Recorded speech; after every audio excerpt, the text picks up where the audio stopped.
but reports coming from the region suggest that the sides accuse each other for violating the ceasefire. So I think they both violated it.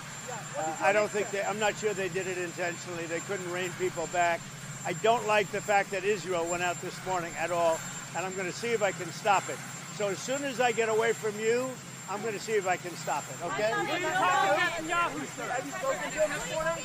How confident are you that Iran is completely demolished? I think it's been completely demolished. I think the reason we're here is because those pilots, those B-2 pilots, did an unbelievable job. And you know, the fake news, like CNN in particular, they're trying to say, well, I agree that it was destroyed, but maybe not that destroyed. You know what they're doing? They're really hurting great pilots that put their lives in the line.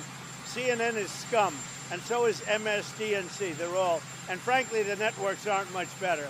It's all fake news, but they should not have done that.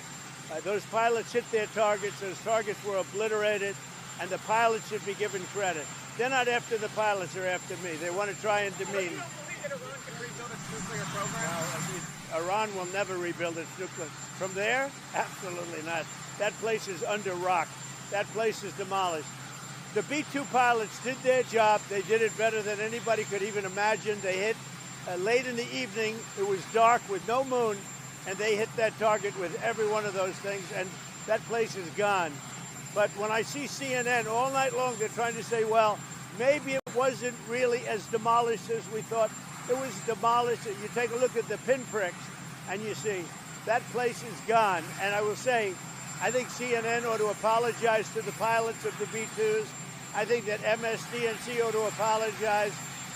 I think these guys really, these networks and these cable networks are real losers. You really are. You're real losers. You're gutless losers. I say that to CNN because I watch it. I have no choice. I got to watch that garbage. It's all garbage. It's all fake news. But I think CNN is a gutless group of people. And the people that run it, nobody even knows it's been sold so many times. But the people that run it ought to be ashamed. MSDNC, a guy named Brian Roberts, he heads it. He's a disgrace. He's a weak, pathetic disgrace. Israel says that Iran violated the peace agreement and the ceasefire agreement. Do you believe that Iran is still committed to peace? Yeah, I do. They violated it, but Israel violated it too. Are you questioning if Israel is committed? Israel, as soon as we made the deal, they came out and they dropped a load of bombs, the likes of which I've never seen before. The biggest load that we've seen. I'm not happy with Israel. You know, when I say, okay, now you have 12 hours, you don't go out in the first hour and just drop everything you have on them. So I'm not happy with them. I'm not happy with Iran either. But I'm really unhappy if Israel's going out this morning because of one rocket that didn't land, that was shot, perhaps by mistake, that didn't land. I'm not happy about that. You know what? We basically have two countries that have been fighting so long and so hard that they don't know what the fuck they're doing. Do you understand that? Do you have a response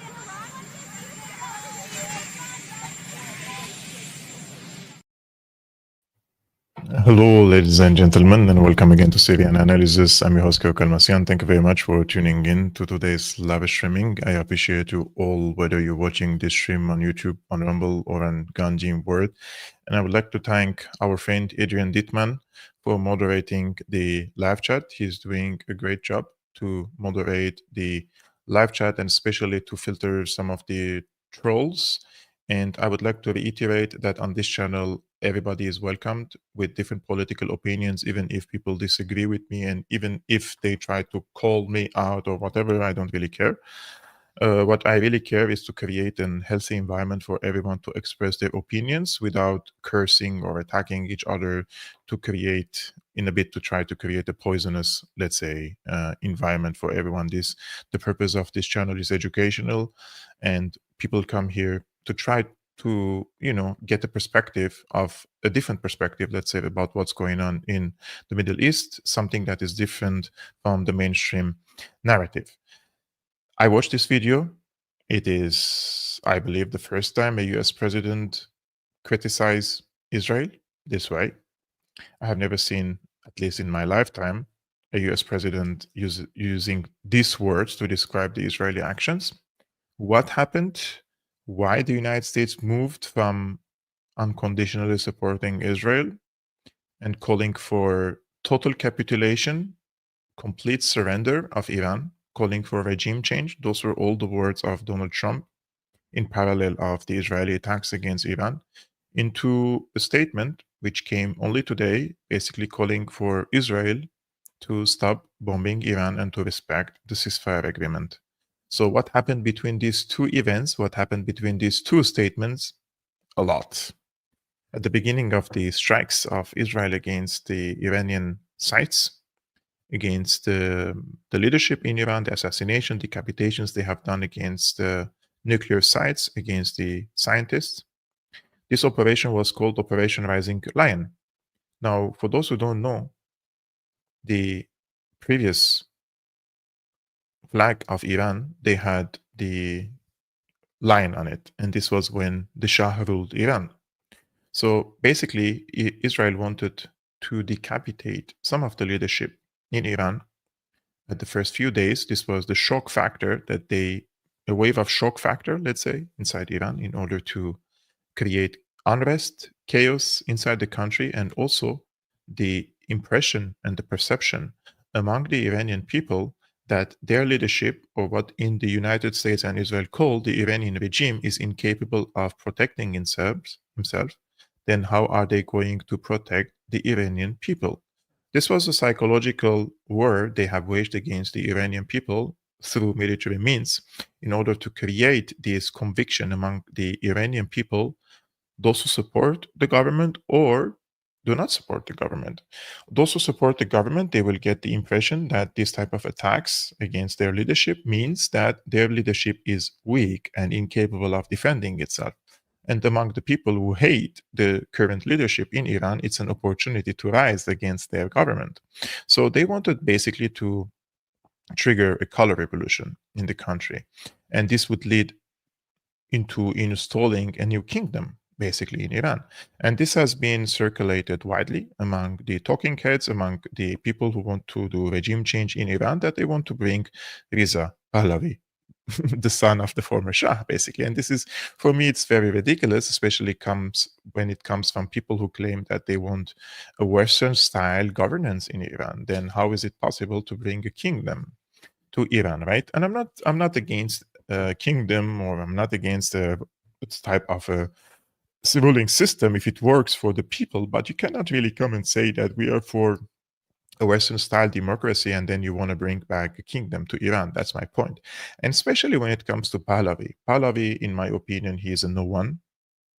He has never worked in his entire life, never managed a kindergarten. So how is he going to manage a country of 92 million people? In addition to that, and this is of a lesser importance, of course, Reza Pahlavi's own wife cheated on him with the yoga teacher. He screwed the wife of his brother, which reportedly led into his brother committing suicide, basically. So this guy is complete, sorry to say, he's a no one, right? I don't want to use more brutal words, but this guy is literally no one, and he will not be able to rule Iran in any way or shape. But that was the plan. The plan is to bring someone incompetent as Reza Pahlavi. Now, Jolani in Syria, I believe he had more experience in politics and military than Reza Pahlavi, and that's this is the unfortunate thing to say. At least I'm saying the terrorist Jolani, he has joined Al-Qaeda, he has ascended in the hierarchy of Al-Qaeda, he fought, he carried arms, he detonated cars, he sent car bombs. So he at least knows how to kill his opponents, right? And I'm not endorsing that at all. I'm just saying Jolani has more experience in politics and in military than Reza Pahlavi, at least. That's the case. But they wanted someone, of course, like Pahlavi in Iran, because by bringing someone so incompetent as the head of a great country and civilization, that would be opportunity for them to not only balkanize, but to disintegrate the Iranian nation. And Iran is a nation, is a civilization, despite the fact that it includes different ethnic and religious backgrounds in the country. And the dominant one is Muslim Shias, right?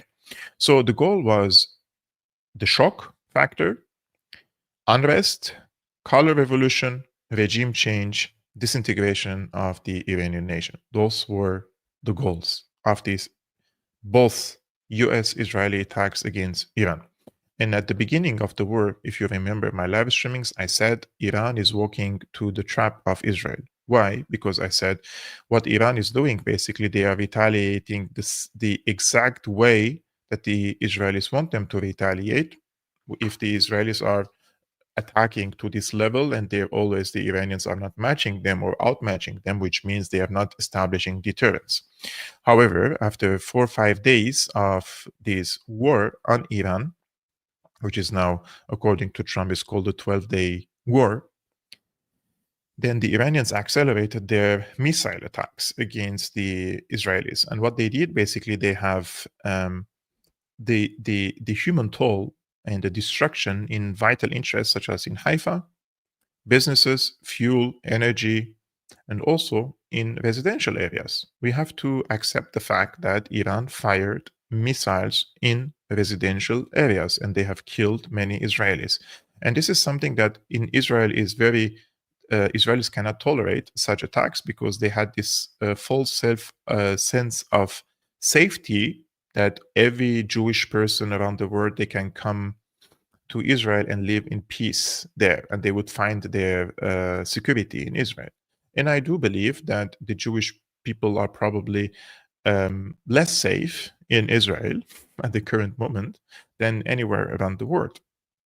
And in Israel, what happened is the Iranians have played a psychological warfare against the Israelis by striking civilian targets in different areas, such as in Haifa and such as in Tel Aviv. And by doing so, they have raised lots of question mark by the Israeli people, asking themselves if they are safe in Israel. And this led into mass evacuations from the Israeli cities through to Cyprus, to Greece, and in other places through the boats, for example. And then the Israeli government has closed the airport because there were so many people trying to flee the country.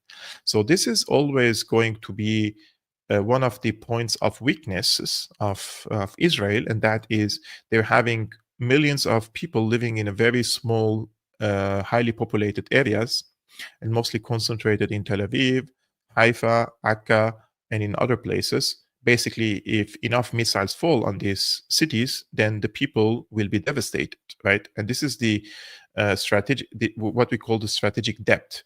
The strategic depth, or the geopolitical depth, the Israelis suffer from this, the lack of geopolitical depth inside their country.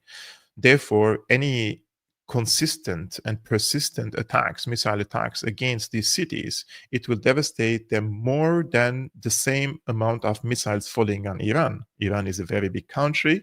The population are overstretched in different places. Unlike in Israel, they're highly concentrated in a few cities, basically. And this is what the Iranians have done when they felt that the Israelis and the Americans are serious and they're going to hit them hard in order to trigger regime change. And that's when they started hitting them with more sophisticated and more targeted and precision strikes against military and civilian targets. So when the vital interests were hit in the country, they had also another issue, which is the stockpile of Israel. Now, this is a point that I have made so many times in the past. Many people said to me that Israel controls the United States, and I said, no, it's the United States using Israel for its dirty wars and dirty businesses in the Middle East. And I still stand for my word on this, because I believe that without the United States, Israel cannot restock its stockpile. Israel needs the US direct assistance and aerial bridge to bring them enough ammunition to restock their missiles, to restock their missile capabilities, right? And also the air defenses. And this war has shown to the general public, the international public, to everyone, that Israel is exposed, just like Iran. Iran is exposed more on the intelligence level, on the telecommunication, which was very, I would say, fatal for them, and this led into the decapitation of many people and the killing of many of their senior officers and commanders and scientists, because they were penetrated and they were exposed to the Israeli technology, to the Israeli spying. On the other hand, Israelis are also exposed. There is no technology that could intercept and take down lots of missiles being fired from Iran, and especially the hypersonic missiles. They don't have this means yet to stop this type of attacks. So if Iran has 2,000 hypersonic missiles, that's already very devastating for them in Israel. So Israel also exhausted many of its air defense systems and its rockets and missiles they were shooting, so they need to restock. This shock attack that they did at the beginning, they thought this will create the snowball effect and crumble the regime from within in a very fast manner, but it didn't happen. So the Iranians started hitting them back, and when the Israelis received enough attacks, it seems that here comes the role of the United States to pretend that they are the mediator and they want to stop this war, because they want to save Israel from this case. And I'm going to elaborate on that later in this live streaming.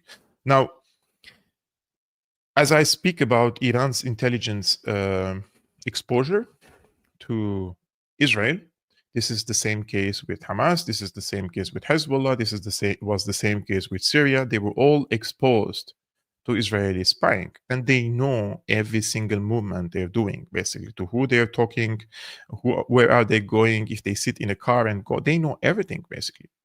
So in this case, I believe, this is my opinion, that there is a very important issue in Iran that has to be fixed for Iran.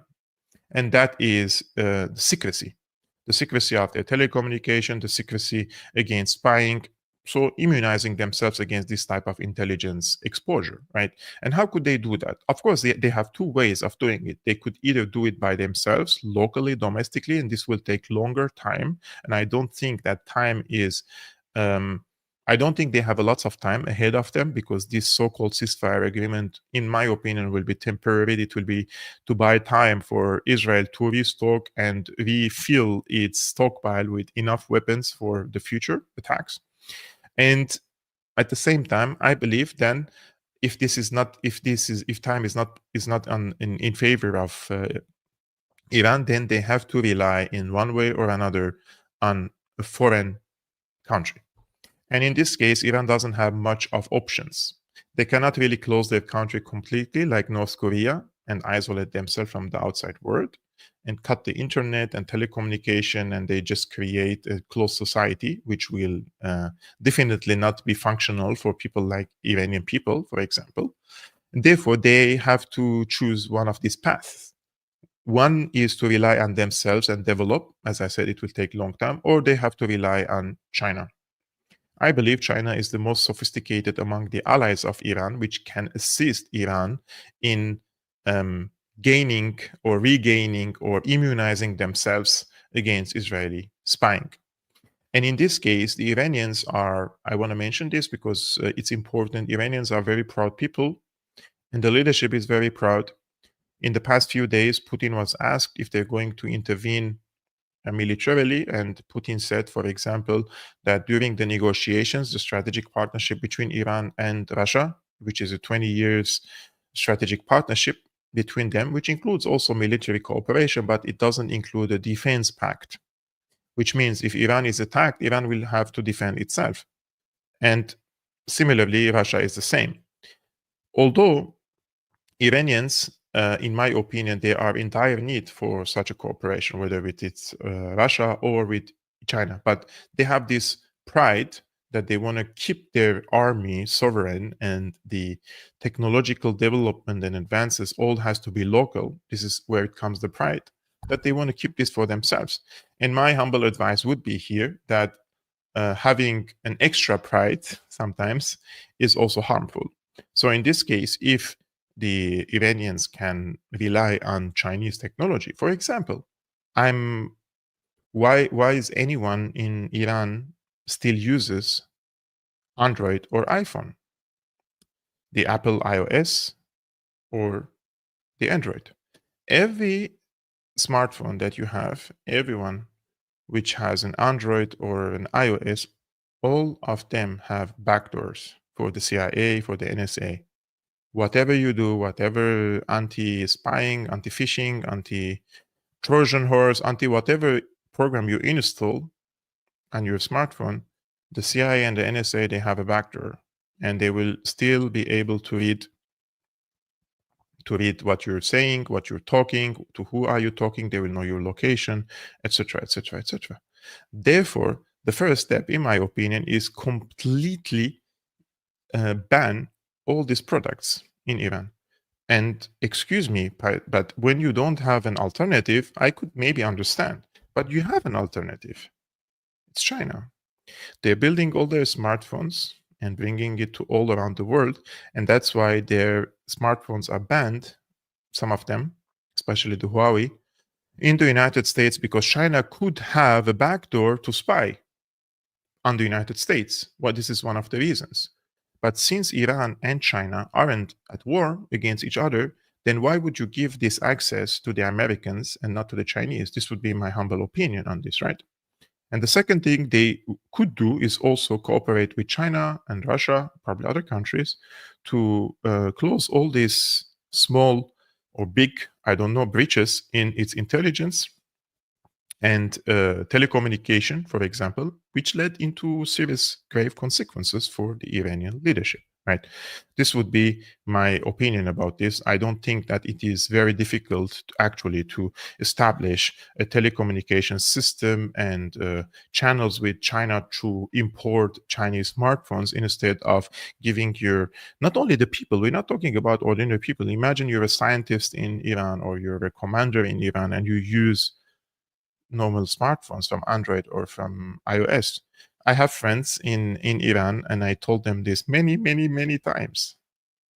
Many times. And if you want to use one of these American smartphones, at least get yourself a Google Pixel phone, Pixel 8 and above, uninstall the Android and install Graphene OS. And for this, I have also spoken to Richard Medhurst the other day, and he's writing a book, by the way, about cybersecurity, and he will explain this. And he's recommending this Graphene OS operation system also for the people who want privacy against, if you are, let's say, a talking head, an expert, a journalist who might be exposed to spying, for example, then you need to protect yourself by installing such operation systems, right? That's what would be my opinion about this. So after that, the US came and they attacked Iran. They say they hit how many targets? 3 or 4. I will write to you Graphene OS. Let me just. So this is Google Graphene OS. So this is Graphene OS, guys. I will just show you, just for you to know what I'm talking about. For those who are capable of doing this software work, uninstall their Android and install the Graphene OS. So if you have an Google phones, you can do this. iPhone is not possible. Other Android phones is not possible. Google has the highest benchmark of the security, so you can definitely do this. So Graphene OS is great to start protecting first your identity, your location, and especially the apps that you use, that they could read everything. And there are people charged because they were able to read their chats, or they could locate their position, and they could get killed, right? So let's be careful about these important things, and especially if you are worried about possible spying on your phone or reading your text, which they do all the time. So now the US comes and they attack Iran in 3 or 4 locations, and they say they have obliterated Iran's nuclear capabilities, and they sent Iran many years back in time, so they will not be able to develop any nukes. However, the type of attacks happened against Iran and the impact on Iranian nuclear facilities, it shows a very minimum evidence that they were capable of destroying any of Iran's nuclear enrichment program. However, when you have people like J.D. Vance, like Donald Trump and other talking heads, and come and brag about how successful the attack was on Iran, that means or could mean that this attack was coordinated with Iran, that the Iranians may have had prior knowledge about this attack, and that's why they have emptied some of these installations of its enriched uranium, right? Therefore, when the Iranians retaliated the second day against Al Adid Air Base in Qatar, there 3 hours before the attacks, the UAE, Bahrain, and Qatar, basically, I remember these 3 countries at the current moment, they have created like a no-fly zone over their skies. They didn't accept the landing of any civilian flights because they knew in advance that an attack is going to happen. So when the attack happened, the Americans have emptied, presumably, their military installations. And once that happened, what did the US president say? Now is the time for peace. So we hit you, you hit us, it's enough. Let's go to peace. Now, before I show you the tweets of Trump about this case, I will just answer to the question, why Qatar? They had military bases in Iraq, in Saudi Arabia, in the UAE, in Bahrain. There's so many places in the Middle East. Why in Qatar? That's a very good question, because Qatar was the least hostile to Iran for over 2 decades in the region, right? And in this case, I think Al Adid Air Base represents a symbolic importance for Iran, because Al Adid Air Base is the most advanced and the biggest American air base in the entire Middle East. And Al Adid Air Base is an advanced operational base to wage offensive and defensive American power exposure and projection on the region. I will give you one example. In 2003, this Al Adid Air Base played an instrumental role in the illegal US-UK invasion of Iraq. Many of the American fighter jets, they departed from Al Adid Air Base in Qatar to bomb Iraq. And we all know that the so-called New Middle East and changing the maps of the region started after the invasion of Iraq. So Qatar played an important role in facilitating the implementation of the American strategy in the region. Meanwhile, their Al Jazeera mouthpieces, those who call themselves journalists in Al Jazeera, they were crying, shedding crocodile tears over the fall of Baghdad, whereas the American fighter jets were departing literally a few meters away from the Al Jazeera headquarters, right? And Qatar's services for the United States in the region is endless. They have been a really good allies for the United States. They have funded the airbase basically by themselves. Americans do not pay for it anything, and they have used Americans this airbase to project their dominance and aggression against other countries in the region, including against Iran. That's why this is very, very symbolic, in my opinion. That's why they attacked the Al Adid Air Base, which I believe the Qataris were not really happy about it, and that's why they condemned it. Saudi Arabia condemned it, UAE condemned it. The only Gulf country in the Persian Gulf, basically, which blamed Israel for the escalation in the region right after the Iranian attacks against Al Adid Air Base, was Oman. The rest of the countries, including Jolani, Syria, they condemned Iran. And this was funny because when Saudi Arabia and Qatar issued their statements of condemnation against Iran, I posted on my X account and I said, hold on, guys, Jolani, Abu Muhammad al-Jolani is going to condemn these attacks against the American airbase in Qatar, because then the Qataris will basically cut the salaries of his Al-Qaeda militants, right, militias.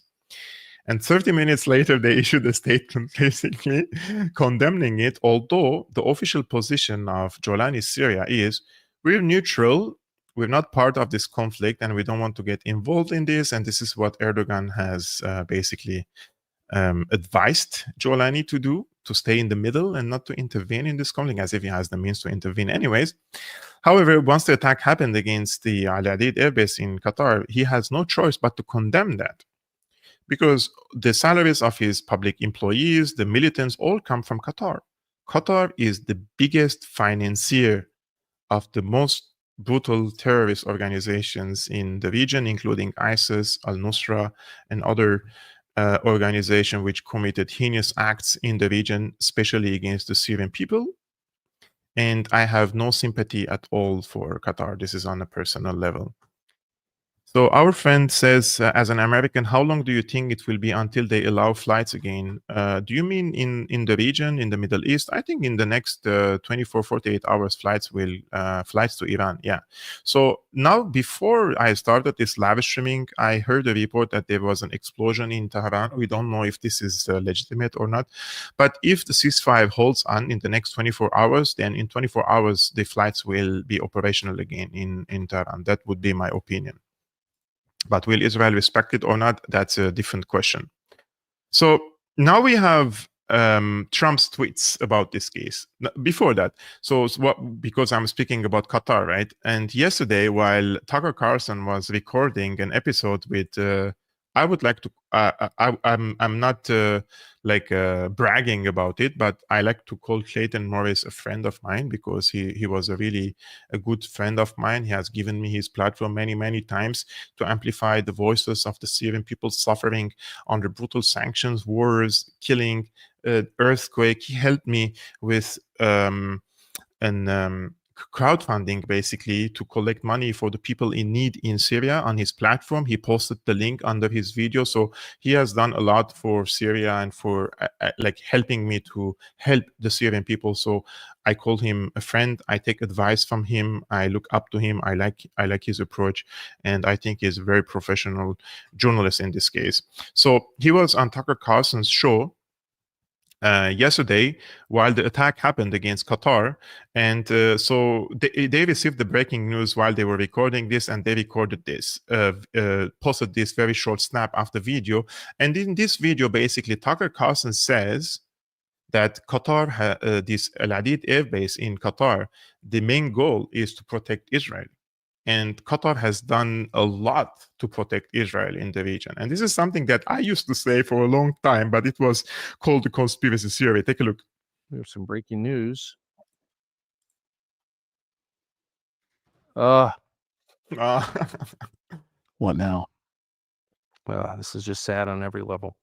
This is the Telegraph. Look, I don't know if this is true or not. Explosions have been heard over Doha, Qatar, after Iran launched a missile attack on the U.S. base there. Western officials told Axios that Iran had fired 6 missiles toward at least one U.S. base in that Gulf country. Mm-hmm. That base exists to protect Israel, by the way. That base exists to protect Israel, by the way. I know Barry Weiss is constantly attacking Qatar. Qatar has done more to defend Israel. This is the thing I try to say so many times. People come and say, oh, look at Qatar. They are Hamas. Hamas is Qatar. Qatar is Hamas. This is all big BS. Qatar probably supports the political wing of Hamas. They are full of collaborators and traitors for the axis of resistance. And they have turned their back on Iran. They have turned their back on Syria. They have stabbed them in the back. They have encouraged the people to carry arms against Syria. And they are full of sectarian hatred. The military wing of Hamas, they are not supported by Qatar in any way or shape. They were supported by Syria. They were supported by Hezbollah. They were supported by Iran. Those were the parties who gave Hamas's Al-Qassam brigade weapons, missiles, anti-tank rockets. Those were the parties which gave them these weapons, right? Qatar has never done that. Qatar's role was to infiltrate Hamas, just like they did with the Taliban, and find a rift and bring them more into the mainstream side of politics, on the Qatari side, on the Saudi side, on the Turkish side. Those are all allies of the United States, right? And this is what Qatar did. And now Tucker Carlson is finally somebody else is saying this. But Al Adid Air Base basically is to protect Israel, one of the reasons, basically. And Qatar has done more for Israel than any other country, right? Let's take a look again. There's some breaking news. What now? Well, this is just sad on every level. This is the Telegraph. Look, I don't know if this is true or not. Explosions have been heard over Doha, Qatar, after Iran launched a missile attack on the U.S. base there. Western officials told Axios that Iran had fired 6 missiles toward at least one U.S. base in that Gulf country. That base exists to protect Israel, by the way. I know Barry Weiss is constantly attacking Qatar. Qatar has done more to defend Israel. But anyway, hosting this base, which they don't need at all. It's the richest country in the world. They don't need to do it. They're doing it to be nice. But anyway, sorry. It's just, this is so distressing. Have Americans been killed? Officials said earlier that the base located just outside Doha was facing a credible threat. Trump officials are convening in D.C. The base is home to CENTCOM's HQ. British military personnel also serve there on rotation. Many planes have been moved out recently. Satellite imagery shows. So that's all we know. It's so distressing. It's so Who could have seen this coming? I know. Who could have seen it coming? Well, I'll just say, I just want to say it should go without saying, but I mean, I'm praying for the success of, whatever America does, because I'm praying for America, but I'm concerned, and I hope that people who have audiences will be responsible and just remember, like, life is short. You're going to have to give an account. Like, try to be honest, try to be humane, try to care about other people. I don't know. So that's my view. So basically, I have to make a further comment because some people say I'm too obsessed with Qatar. And I'm not obsessed with Qatar at all. I'm just revealing the dirty work of Qatar in the region.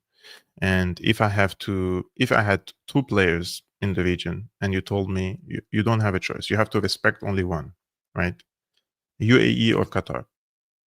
I would respect the UAE more. Why? Because the UAE, they're doing their business with the Zionists on the table, over the table. They're not honest about it. Do I like that? Of course not. But the Qataris do it in most insidious ways. They open up with the Israelis. They normalize ties with them under the table. They support the Israelis. They fight against the enemies of Israel in the region. And the worst thing Qatar has done in the past 20, 30 years is that they bought an entire generation of left-wing intellectuals, communists, socialists, anti-imperialists in the region. They have groomed them and they have turned them into mouthpieces for the US empire in the region indirectly. How would they do that? You will find lots of journalists and talking heads on Al Jazeera working for Al Jazeera claiming to be anti-imperialist, and they are enthusiastically fighting against the empire, etc. Yeah, they do it in Palestine. But when it comes to Lebanon, for example, when it comes to Hezbollah, they detest Hezbollah. When it comes to Syria, they used to detest the former government of Syria, although the former government of Syria, they have opened all their warehouses for the Palestinians, gave them training, gave them weapons, gave them intelligence support, but they hated it and they destroyed it. Lebanon is the same, Iran is the same, and in Russia-Ukraine war, for example, if you see the coverage of Al Jazeera, they are completely on the side of the United States. So this created a generation that is so corrupted that it reminds me of the statement or the quote of the revolutionary leader in Vietnam back then, when he said, I'm just paraphrasing him, if you want to corrupt the revolution, you should dump it with weapons. You should dump it with money. So the same thing goes for the revolutionary people. The revolutionary people, those especially on the left, anti-imperialists, enthusiasts, they want to fight the empire, etc. If you want to corrupt them, then give them money, enough money to feel like they are able to live a lavish lifestyle. And I will give you one example. In 2013, I was contacted by Al Jazeera English, and they asked me to write an article about the Al-Nusra Front Al-Qaeda invasion of a town in Syria called Kesab. And Kesab is an Armenian town, so they asked me to write an article, and I said, okay. And they promised me back then, this is 11 years ago, $400 for writing an 800 words of article. This is 10 years ago, so the numbers probably is quite high right now. But $400 back then, and then this was 1.5 years ago when October 7 happened. They invited me several times to their Al Jazeera English and Jazeera Arabic to comment on what is happening in Gaza. And they pay around $250 for like 10 minutes commentary on their TV outlet. And of course, I refused to participate on Al Jazeera. I didn't get their money. Before that, I was invited also by Al Jazeera to go to a debate on in Istanbul. This was 2 years ago, 2.5 years ago. So they invited me to debate 3 days in Istanbul, all paid, all inclusive, the flight, the hotel, food, etc. Plus, they offered me $2,000 for 3 days. And I rejected it. I said, I'm not going to participate in any debate on Al Jazeera. And they thought it's about money. So they came back with another offer, offering me $4,000 to participate in this debate. I said, look, this is not about money. I'm not going to participate on Al Jazeera, especially that you guys have hit me with hit pieces in the past. So first, apologize for what you did, basically, to me, at least personally, and then we think about it. And they didn't, and I didn't. Anyways, this was the point, Jazeera can pay lots of money. My colleagues work for Al Jazeera, my friends work for Al Jazeera, and they gain very good money. And there is nothing wrong about gaining money, but when you buy or when you hire an entire generation of skilled people, competent people in the Arab world, and you direct them via your editorial line, basically editorial policy, to criticize and destroy and discredit all the axis of resistance except for the Palestinians, then you're doing a very insidious job, right? This is my opinion about Al Jazeera. Now, I just want to thank our friend Studio Rainer. He says, without a mythological justification for the Industrial Revolution, then it will lead to ruin. No wars, wealth, or political changes will solve this fundamental issue. Yeah, probably you're right, my friend. So Donald Trump, finally, he posted a few statements. The first one is this. He says, Iran has officially responded to our obliteration of their nuclear facilities with a very weak response, which we expected and have very effectively countered. There have been 14 missiles fired, 13 were knocked down, and 1 was set free because it was headed in a non-threatening direction. I am pleased to report that no Americans were harmed and hardly any damage was done.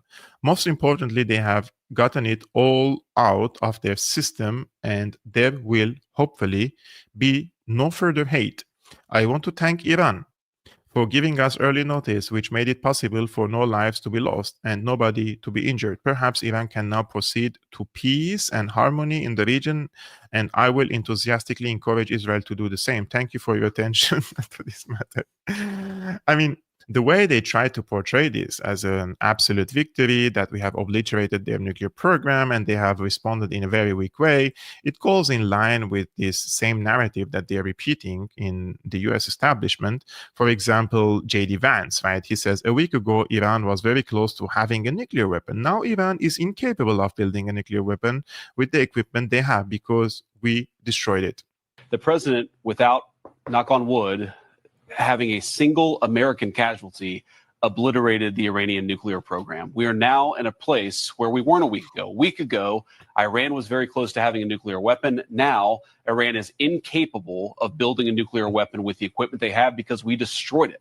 So that's a very, very big thing. Now, what that means, I think, is we have to talk to Iran and, of course, to Israel about what the future holds. Because while we have obliterated the Iranian nuclear program, our hope and our expectation is that they're not going to try to rebuild that program. And I think that's what the president is really trying to figure out here, is to build a long-term settlement here to where we can have peace in the region, where our regional allies and, of course, the American people, most importantly, can be secured, but where we can ensure that the destruction of the Iranian nuclear program that has already happened is not something they try to rebuild.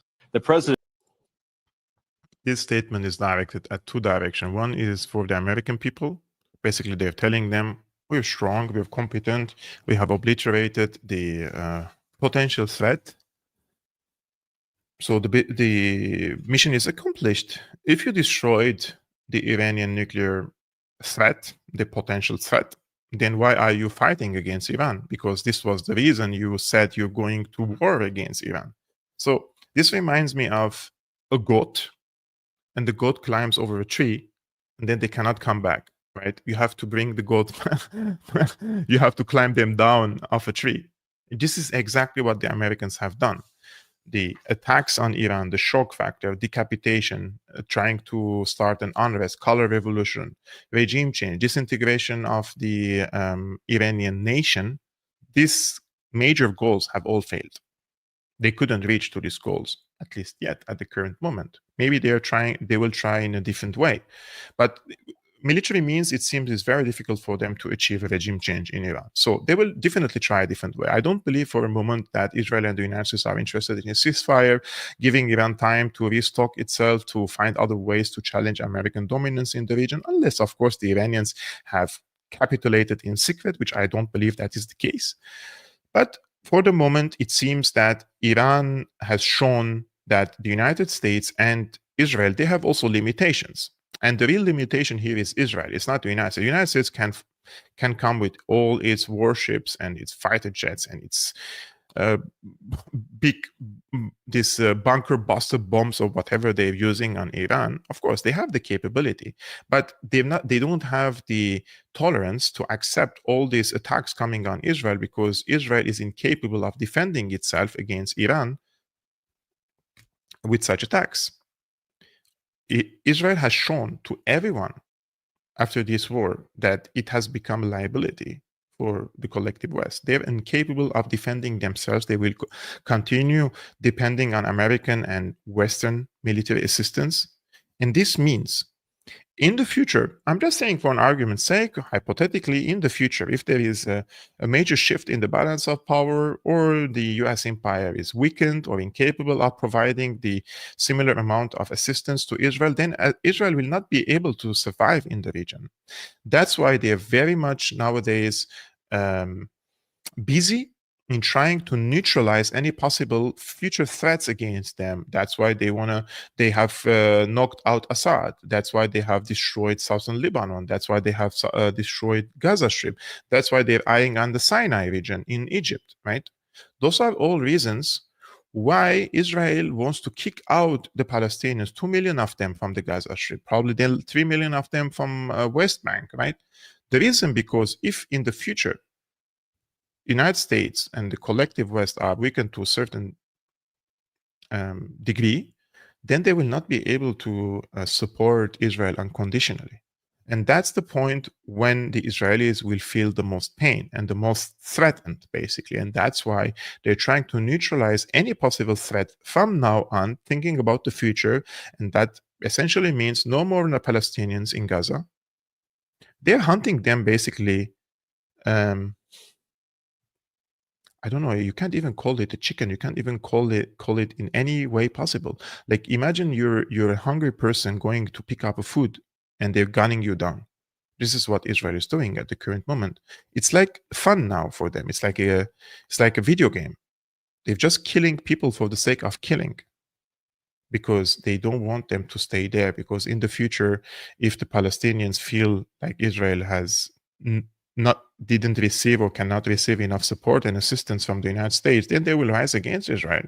That's why they're doing this ethnic cleansing in the Gaza Strip, and that's why they did the regime change in Syria, and that's why they will focus on Egypt. They will focus on Egypt sooner or later. If the Egyptians think they have done a peace agreement with Israel and they are revolving in the orbit of the United States, and that means that the Israelis will not come after them, they're mistaken. They are mistaken. Israeli Greater Israel Project starts from the Nile. It ends in the Euphrates. And Nile is in Egypt. And they want to occupy the Sinai.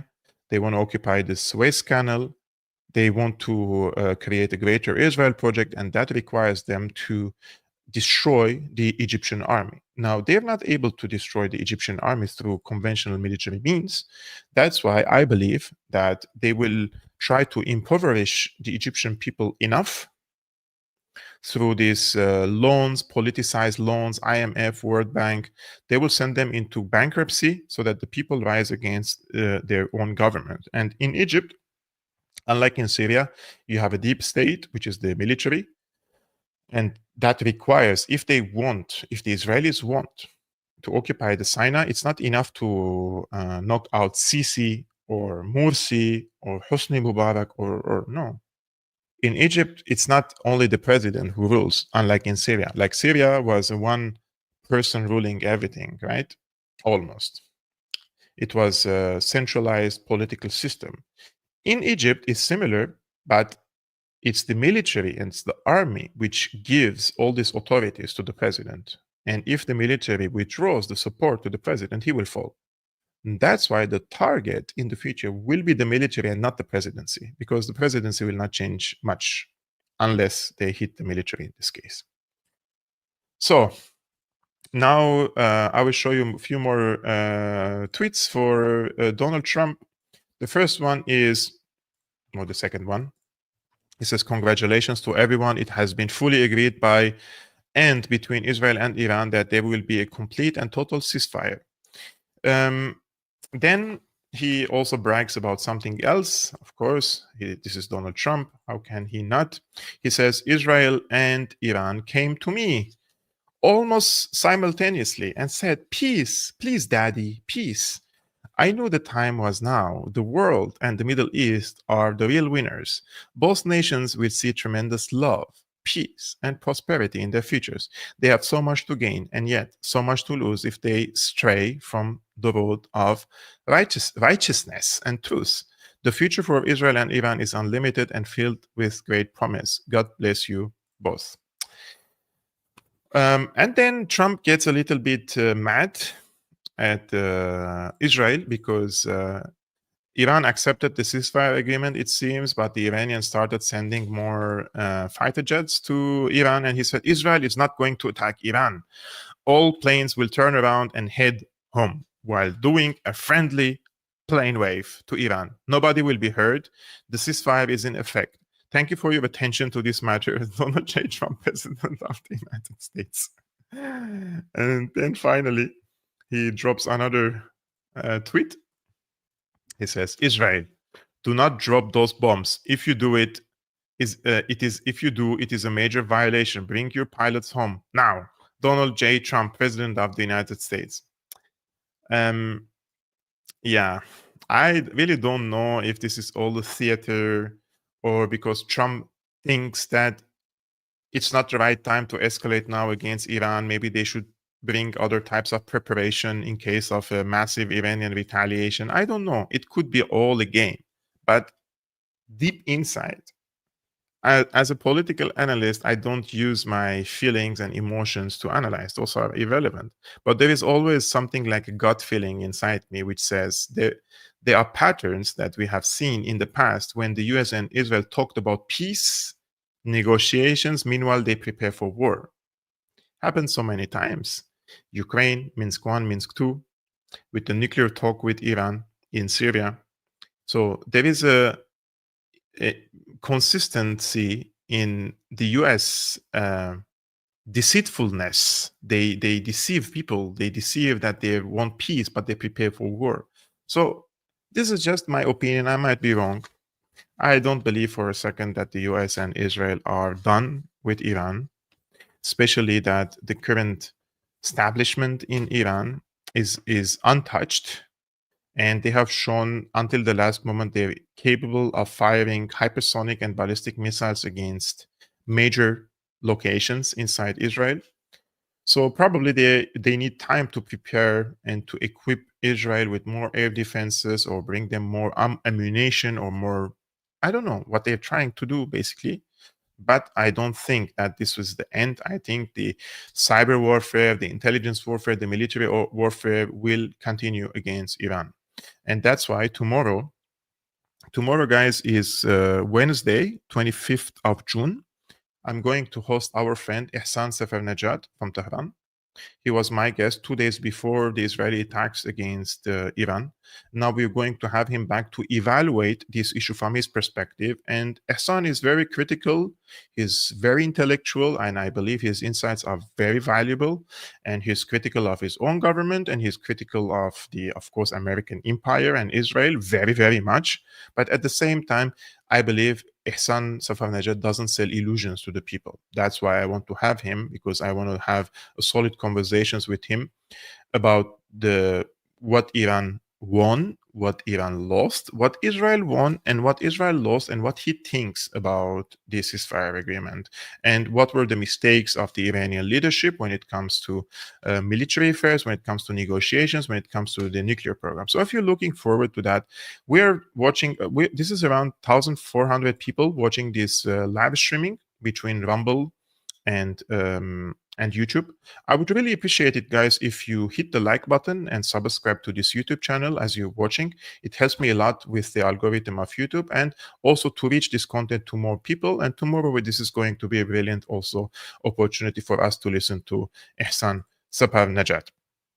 So in this case, Israelis, after these warnings by Trump, they have probably sent a small rocket or something. They have bombed, they say, in a limited strike. They have carried out an attack on a radar system near Tehran. I watched the video. It looked very vague. It looked like nothing happened, basically, against this radar system. But it is important to note that the Israelis probably tried to do it because they wanted to save face at the last moment, that they are the one who will finish these strikes, because this is important in these military equations. Who is the last party who is firing on each other? I think probably that was the case with the Israelis. Now, I want to say one last thing about in this live streaming, and that is about the status of the Christians in Syria. The Christians of Syria, I am a Christian Orthodox from Syria. I was born and raised in Aleppo. I'm an ethnic Armenian. And there was around 2 million Christians in Syria when I was born in the country. Now in 2025, especially after the CIA-led regime change war against the country in 2011, the number of the Christians in country dropped by 90%. So we have from 15% of Christianity to, I don't know, like 2% or something. I don't know how to calculate that. But the numbers have gone so low in the country. And this has again accelerated after the regime change, after Al-Qaeda regime is installed in Damascus. And now we have terrorist attacks against churches. People are going with suicide vests and killing Christians because they don't want any Christian to stay in the country. Okay, this is what terrorists do, basically, right? This is what Jolani believes in. Now, Jolani, he issued a statement of solidarity with the Christian community in the country, but he didn't call the attack a terrorist attack. He didn't condemn the attack. He just said he is in solidarity, etc. He condemned the Iranian attack against the American Al Adid air base, but he didn't condemn the terrorist attack against his own people, because Jolani is the same as any other bin Laden type or Zawahiri type person who doesn't believe that the Christians deserve worthy of respect or worthy of having a dignified life. They believe they're infidels. What do you do with infidels? Basically, you fight them, right? So what's happening here is just normal from the Jolani side. But what is not normal is many so-called Western politicians in Hungary, I saw Romania, in Greece, they come and condemn this act, and they say this is a terrorist attack. We condemn the attacks against the Christian population in Syria, etc., etc. And one of the people today who commented on this is Nikos Dendias. Nikos Dendias is, just to translate, Minister of National Defense, right? So he's the Minister of National Defense of Greece, and he says in his post in Greek, he says the attack on the Greek Orthodox Church. Let me just make it a little bit bigger for you. The attack on the Christian Orthodox Church of Prophet Elias in Damascus elicits our horror, as well as our profound sorrow for the victims of the terrorist act. It also highlights in a tragic manner, once again, the need to protect the Christian populations of the Middle East. Our thoughts are with his beatitude patriarch of Antioch, Mr. John X, and his flock. And this is what I wrote to him because, to be honest, I'm also fed up.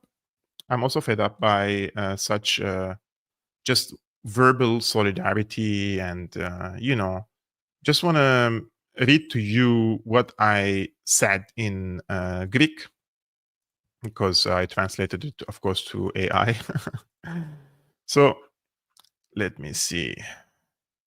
Detect language. So I said, dear Sir Nikos Dandias, you know better than anyone that actions speak louder than words. When was the last time a conviction prevented or condemnation prevented a terrorist from slaughtering a Christian? Since the CIA-backed regime change war in Syria began in 2011, which was Operation Timber Sycamore, over 90% of Syria's Christian population, including the Greek Orthodox community, has been forced to flee the country. The flight, let's say, the displacement accelerated after the establishment of an Al-Qaeda-linked regime in Damascus as a result of the economic collapse caused by the severe EU sanctions that didn't hit the terrorists but the forces fighting them.